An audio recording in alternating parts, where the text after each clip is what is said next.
We've all been there, watching the shot bounce off the rim or the kick sail wide, the swing and a miss. Our favorite team snatching defeat from the jaws of victory.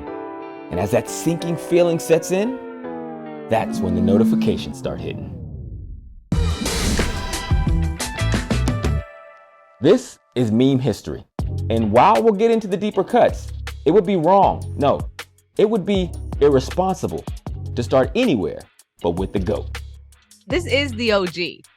I think this is the OG meme.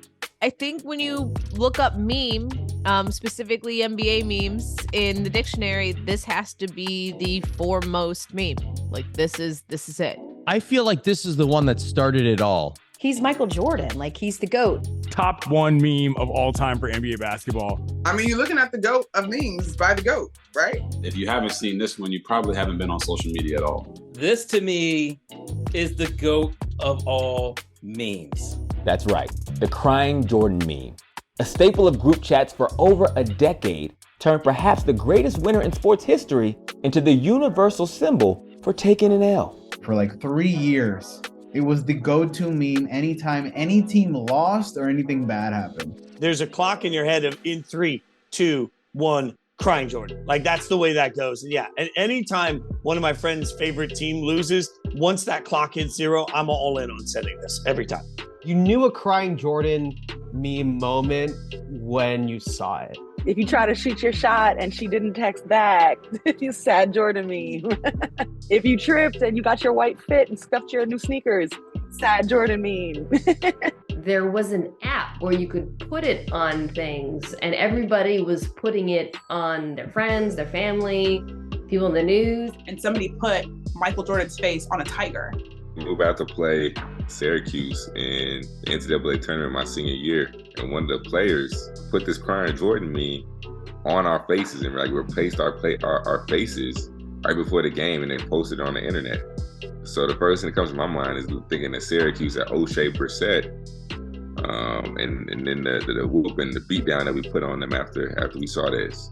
Every time Syracuse loses in the NCAA tournament, people find a picture of me painted orange from college and slap Mike's face on it. So that's where it hits me personally. The first thing that comes to my mind, of course, my favorite Michigan State Spartans. I went to Michigan State, had perhaps the greatest last play victory ever that you could have against your rival. Whoa, he has trouble with the snap, and the ball is free. It's picked up by Michigan State's Jalen Watts-Jackson, and he scores on the last play of the game. Unbelievable. Michigan fans just looked like grief-stricken. They were sad, all this stuff. And of course, what ends up happening? Crying Jordan gets slapped on every one of their faces. You see the crying Jordan and you know somebody somewhere somehow is down horrendous. It could be a fan whose team just lost. It could be a player who just, you know what I mean, got posterized. It could be any little thing or any major thing, but all it equaled to was that somebody is down terrible. This iconic representation of sadness, ironically, originated from a moment of pride and accomplishment. The photo, of course, was taken during Michael Jordan's Hall of Fame induction speech, a moment that Jordan, in the most MJ move ever, used as an opportunity to talk tons of shit. When he made the team and I didn't, I wanted to prove not just to Leroy Smith, not just to myself, but to the coach who actually picked Leroy over me. I wanted to make sure you understood you made a mistake, dude.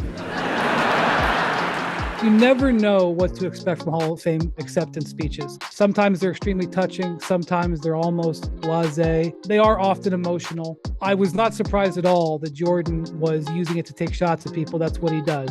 Jerry Krause is right there, and Jerry's not here. Obviously, I don't know who invited him. I didn't, but I hope he understands. It's also funny because in that speech, he was like, screw you, screw you, screw you. Brian Russell's sitting next to me, and I look over to Brian. I say, you remember this conversation you made in 1994 about I think I can guard you, I can shut you down, I would love to play against you. Well, you about to get your chance. But of course, in between all the insults, we got this rare moment of emotional vulnerability that was immortalized in this photo taken by Associated Press photographer Stefan Savoya. The humanity behind it is what made the meme so impactful. when you're arguably the greatest of all time and you are that competitor, you're that guy, you are him, right? Like when you're all of those things and then you're having this like red-eyed, sobbing, ugly cry moment, it just feels like the two sort of don't intersect. We didn't think that he had feelings. This is like evolved human being with emotions, which is nothing that we've ever considered Michael Jordan. For a whole generation of kids, the greatest basketball player that we've ever seen looks like my uncle at the end of church, honestly. That's what it looks like. It's a sad old black man crying. It's the red eyes, really, that make it. That is raw, pure emotion. You can't fake that because we all know who that is. And he's crying like a big baby. You know how you have like a glass of water and then you just dip your fingers in it and you do this to just make it appear like you're crying buckets? At first glance, that's what it looks like before you even process it.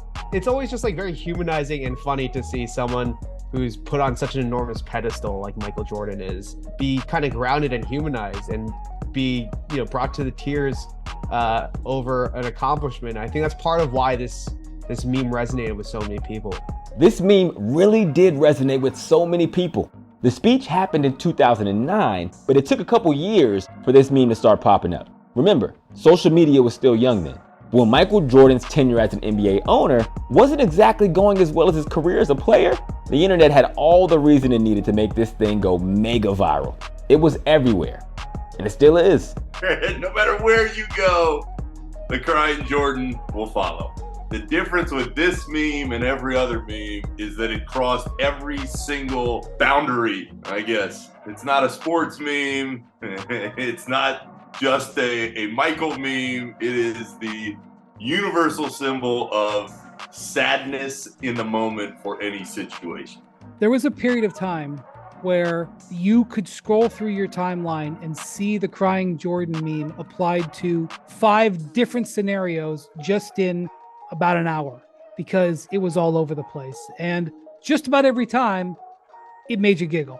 My parents might actually be familiar with the crying Jordan meme, and that's how you know that the meme life cycle has run its course. It was so everywhere that they were basically grandparents using it. And then there was a period where people got sick of it a little bit, and people were like, this isn't funny. And so people started making more crying Jordan memes to annoy the people that were annoyed by it. And then I think it had a resurgence, which is, I think, the last phase of a meme is like, the birth, the annoyance, and then the resurgence afterwards. You can tell a meme has really made it big when the President of the United States makes a casual reference to it when he's handing out a Presidential Medal of Freedom. He's more than just a logo, more than just an internet meme.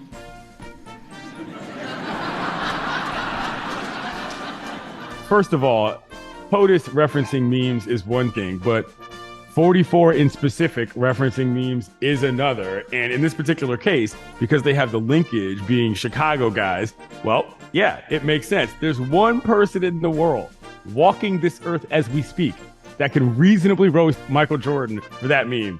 Oh, and his name is Barack Obama. Leader of the free world, acknowledging it, and actually it's still being funny. I think that's as good as it gets.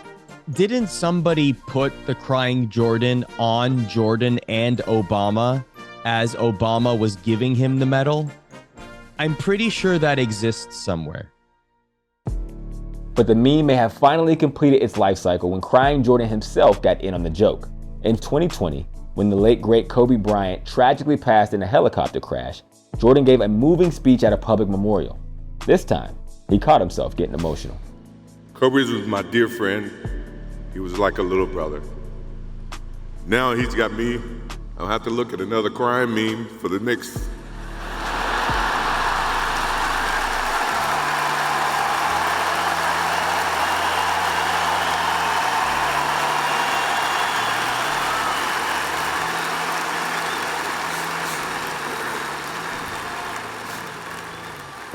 I told my wife I wasn't going to do this because I didn't want to see that for the next 3 or 4 years. That is what Kobe Bryant does to me. I was there at the Kobe Memorial, and Michael brought a lot of levity to that moment. And Michael's speech will stay with me for the rest of my life. It was a perfect sort of moment for him to acknowledge it, to be self-deprecating, which is not really a Michael Jordan thing, but it was also just full confirmation that Michael Jordan is just an ugly crier. And look, we can't all be perfect. He's got a few things that he does better than everybody else. And being a pretty crier is just not on that list. So, hey, let it out, man. He's not the first person to acknowledge their own meme, but I think coming from him, a guy who's definitely not online, it was a pretty great moment. And I think something that humanized him a little bit. Just as every modern athlete has no choice but to compete in the shadow of his airness' greatness, every sports meme on the internet is measured against MJ's likeness too. Stick with us as we explore more of our favorites on meme history. And in the meantime, may your teams fare well and your mentions stay crying Jordan face free. Thanks for watching ESPN on YouTube. For live streaming, sports, and premium content, subscribe to ESPN+.